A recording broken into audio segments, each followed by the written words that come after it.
여기 세상에서 제일 유명한 형제가 있었다. 독수리 오형제. 누가 이런 제목을 지었는지 모르겠지만 사실 이건 많이 틀린 말로, 일단 일본판 원제부터가 과학닌자 대 가차맨이었으니 이들은 새들 코스튬을 입은 닌자들이었으며 당시 70년대 반일 감정 등을 고려해 수입할 때 이렇게 제목을 바꾼 걸로 보이고, 결정적으로 독수리 오형제라고 하는데 먼저 캐릭터들은 독수리, 콘돌, 백조, 제비, 뚜엉이, 이렇게 막상 독수리는 달랑 하나만 나왔으니 조류 오형제라고 불러야 맞는 데다 형제라고 하기엔 이들은 친형제도 아니었고, 여기 홍일점 백조 여성 캐릭터 준이 존재했으니 아니 제목대로라면 이분의 정체성은 설마?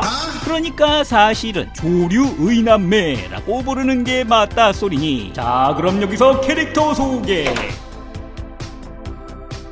먼저 리더 독수리 켄, 한국 이름은 건, 18살에 180cm의 건장한 청년으로 리더답게 멤버 중 냉철한 판단력을 갖추고 있고, 주무기는 버드랑이라 불리는 부메랑을 가졌으며 이 만화의 제목인 가차맨은 팀을 지칭하는 게 아니라 이 주인공 켄의 별명이었으니 아니 이 자식은 리더란 자식이 밥만 먹고 게임에서 맨날 뽑기 현질의 가차질을 얼마나 해댄 거냐.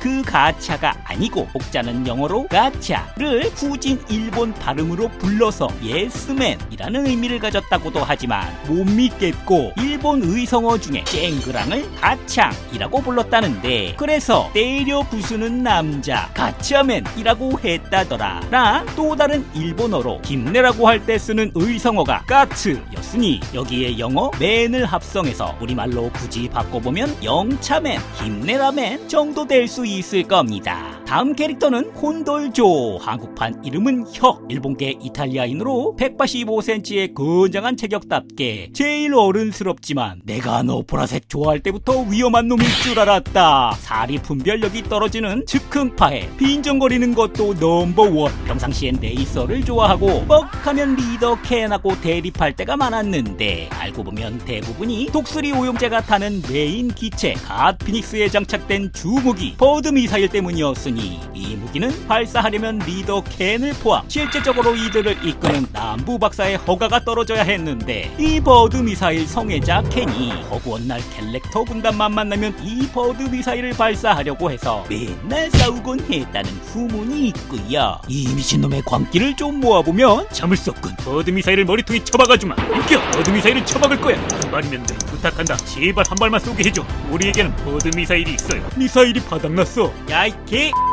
다음은 남성들이 다수라 칙칙한 쉰내 날 것 같은 멤버 중에 홍일점, 우아한 백조 미소녀 캐릭터 준, 한국 이름은 수나이며 나이는 16세, 미성년 주제의 바를 운영하고 있으며 사실 얼굴만 이쁘고 요리는 더럽게 못하고 리더인 켄을 좋아해 멤버단에서 쬐금이지만 묘한 러브라인을 구축해 주셨고요. 주무기로 전자 요요를 사용하셔서 장난감 판매에도 일조하셨다는 후문이 있습니다. 다음은 준의 남동생이자 제비 찐페이. 특히 얘는 한국 이름도 특이했으니 뿅도 아니고 발음도 어렵게 뿅이었구요. 11세로 너 임마 어려서 맨날 컴퓨터만 하고 이상한 것만 봐서 뼈 삭고 키 안 큰다 소리를 듣게 120cm의 작은 체구에 주로 역할은 적의 조직에 잠입해 해킹을 주도했습니다. 그리고 마지막 부엉이 덩치 류, 한국 이름은 용, 170cm의 기력을 가져 전형적인 힘키로 활약하며 주로 배를 모는 수중 전문가를 담당하고 있으며 이들을 이끄는 남부 박사는 한국 이름으론 남박사로 통하며 이 독수리 형제의 대리 부모이자 과학 천재로서 국제과학기술청의 최고 간부로 외교 침략 집단인 갤렉터 군단에 실질적으로 맞서는 인물이기도 했으니 이들이 한 곳에 모이면 우리가 바로 원조 기뉴 특전대다 라고 말하듯 다섯이 모여 이렇게 꼴사나운 포즈로 펼치는 인법 회오리 파이터를 펼쳐서 회오리 세탁기로 변신해 갤렉터 군단을 쓸어버리는 것도 가능했습니다. 이 독수리 오형제는 SF와 닌자라는 요소를 결합해 일본에서 1972년 방영돼 평균 18%대의 높은 시청률을 기록하며 이 시즌만 무려 2년간 105화나 방영이 되었고 인기에 힘입어 제작사인 타츠노코 프로덕션을 업계 최강자로 군림하며 후속작을 만들 수 있게 해줬으며 60년대를 울트라맨이 괴수물 붐을 일으켰다면 70년대엔 이 가차맨이 2차 괴수물 붐을 불러일으켰으니 특히 여기 타츠노코의 사장이었던 만화가 요시다 다치오가 주축이었는데 그는 이미 1967년 스피드 레이서로 유명한 마하고고고를 성공시켜 일본과 북미에서 인기로 재패니메이션을 알리는 선구자였고 이 과학 닌자대 가차맨도 역시 북미권에서도 흥행시켰으며 이후에도 신조인간 계산, 다인복한 야타맨까지 성공시켰는데 1977년 불과 45세의 젊은 나이로 가남으로 떠났으니 일본 애니메이션의 기반을 닦은 인물이었습니다. 특히 이 과학 닌자대는 70년대 당시 생소했던 팀 히어로물이라는 장르를 개척했으며 이후에도 일본에서 인기리 방영한 초전자 로봇 컴배틀러 V와 각종 합체 로봇물에 지대한 영향을 끼쳤고 전대물의 기틀을 닦아주었습니다. 1972년 시즌1이 대성공한 데 이어 이후에도 1978년 시즌2가 52화, 1년 뒤 1979년엔 시즌3가 48화 방영되었으며 이후에도 1994년 OVA 실사 영화가 2013년에 만들어졌는데 행여나 호기심에라도 이 실사 영화는 절대 찾아보지 마시길 권해드립니다. 우리가 어벤져스의 원조다 라고 외치면서 그럭저럭 행색은 잘 갖췄는데 쉽지만 볼수록 똥망작으로 흥행도 쫄딱 망했거든요. 그리고 독수리 우형제가 북미에서도 인기 있었던 만큼 그 마블의 루소 형제가 실사판으로 제작한다는데 과연 기대가 되면서도 불안한 것도 사실이고요. 그나마 2017년 제작된 다츠노코사의 간판 캐릭터들이 모두 모여 활약하는 크로스오버물인 인피니티 포스에서 데카맨, 포리마, 신조인간 계산과 활약하며 활동했는데 무난하게 봐줄만 했더랬으니 팬이시면 참고해 주시기 바라겠습니다.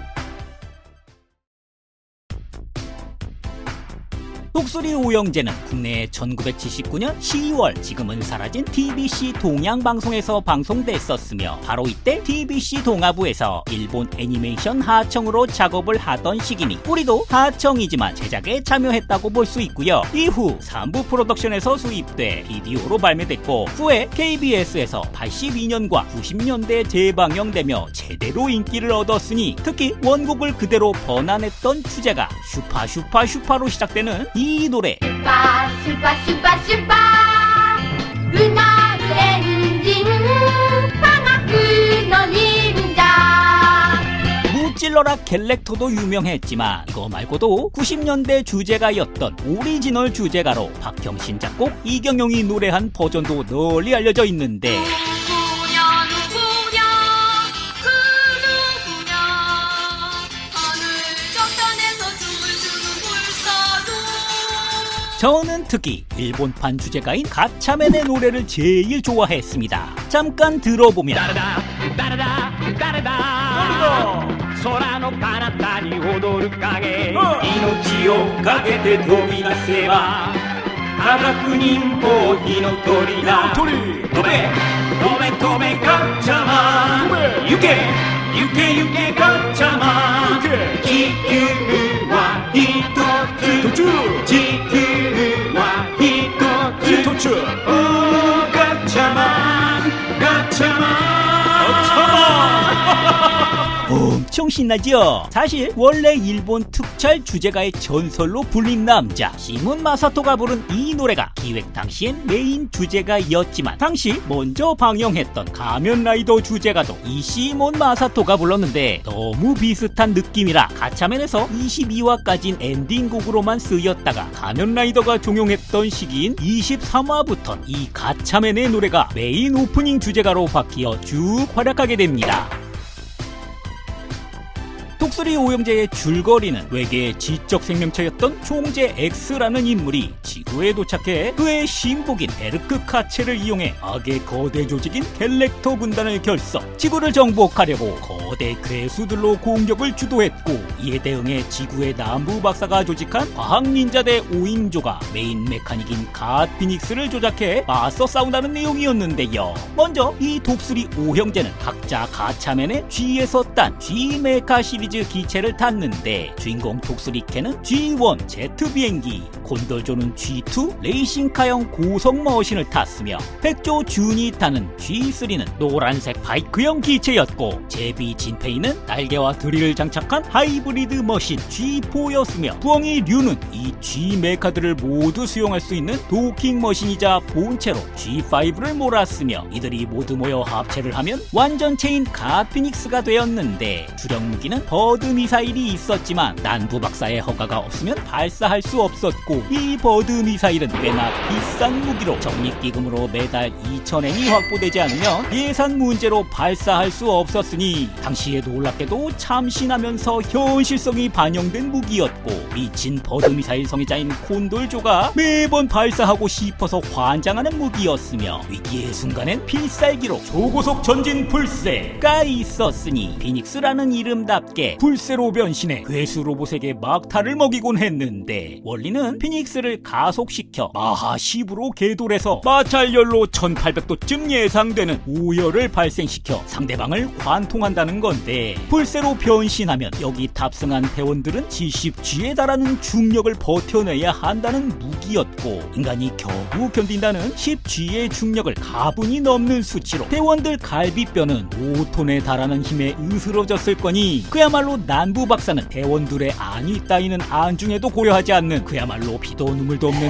레드 사이언티스트가 아니었을까 짐작할 수 있는데, 여기에 더해 딱히 이들이 입는 슈트는 별 보호 기능도 없었으니 맞으면 구멍 뚫리고 독가스라도 살포되면 헬멧은 또 안면 방어는커녕 돌출돼 있어 가스가 다 그대로 스멀스멀 들어오는 오픈 구조였으니, 더더욱 난부 박사는 겉멋에만 치중하고 대원들 아니는 모르쇠 하는 박사였다고 볼 수 있겠고요. 이제 반대편의 악의 군단 갤렉터 군단을 좀 살펴보면요, 먼저 가장 높은 경영자인 CEO로 안드로메다 은하안의 세레크트로별로부터 명령을 받아 지구를 침공한, 생긴 것도 왠지 새 대가리를 닮은 총재 X라는 인물이 있었고, 그의 충실한 부하이자 인자로 실질적으로 갤렉터 군단을 지휘하는 베르크 카체가 있었으니, 그 뜻은 독일어로 베르크는 산, 카체는 고양이라고 불러 산고양이, 그러니까 사납고 날카로운 산고양이를 부르는 호칭이라 하는데, 원래는 쌍둥이였으나 죽어가던 이란성 쌍둥이였던 베르크 카체를 총재 X가 발견해 돌연변이로 융합시켜 하나로 만들어냈습니다. 그 덕에 비슷한 시기에 나온 마징가의 그 아수라 백작이나 란마보다 훨씬 앞서 남녀 한 몸의 자웅동체 캐릭터를 선보였으니, 그래서 남자 여자로 자유롭게 왔다 갔다 할 수 있는 특수 능력이 있어서 첩보 활동에 활용하기도 했으며, 특유의 매혹적인 새빨간 입술이 트레이드 마크로 간드러진 목소리로 인기를 구가했으며, 작중에서 각종 변장술로 독수리 오형제를 속이며 골탕을 먹이기도 했는데, 가끔씩 갤렉터의 여사령관으로 데빌 스타즈로 등장하기도 했는데, 이 여자가 베르크 카체랑 동일 인물인걸 은근히 사람들이 잘 모른다고 합니다.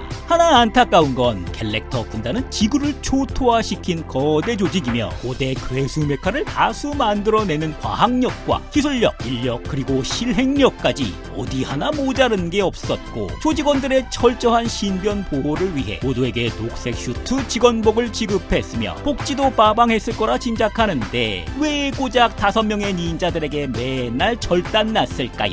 이 친구들의 패턴은 맨날 똑같았습니다. 가차맨이 침투하면 갤렉터 군단이 가차맨이 침투했다고 베르크 카체에게 보고했고, 이를 들은 베르크 카체가 놀라서 모두 죽여라 이라고 외치면 그렇게 기관총을 난사 발사하다가 한 발도 못 맞추고 겁나 처맞고 비명을 지르며 전멸을 당했으니 이 조직의 핵심 문제는 중간 간부의 부재였습니다. 이인자인 베르크 카체는 무능하진 않았지만 사무직으로 현장에서 능동적이고 빨리 대처할 수 없었으니 나머지 일개 직원인 갤렉터 군단은 고작 5인조가 침투했음에도 빠르게 치고 빠지는 이들에게 뭔가 대응이란 것도 못하고 같은 패턴으로 나가 떨어진 것이었죠. 거기에 더해 위기의 순간에도 베르크 카체는 매번 총재님의 지시를 받아오겠다며 하나하나 결제를 받아야 했으니 이런 경직된 구조는 느려터진 대처를 하기에 이르렀고, 이래서 중간 관리직이 조직에서 얼마나 중요한지 일깨워주지 않았나 하며, 물론 이 모든 건 다 제네피셜입니다. 독수리 오영재는 전대물과 5인 히어로 팀의 선적격으로 지평을 열었으며 어린이 대상 만화였음에도 주인공 팀에서의 라이벌 관계나 공일점과의 연애 감정, 거대 공상 메카들과 전투씬까지 곁들여 일본과 한국 그리고 북미까지 국민 히어로 애니메이션이 되었으니 앞으로도 다양한 콜라보가 기대되는 작품 되시겠습니다.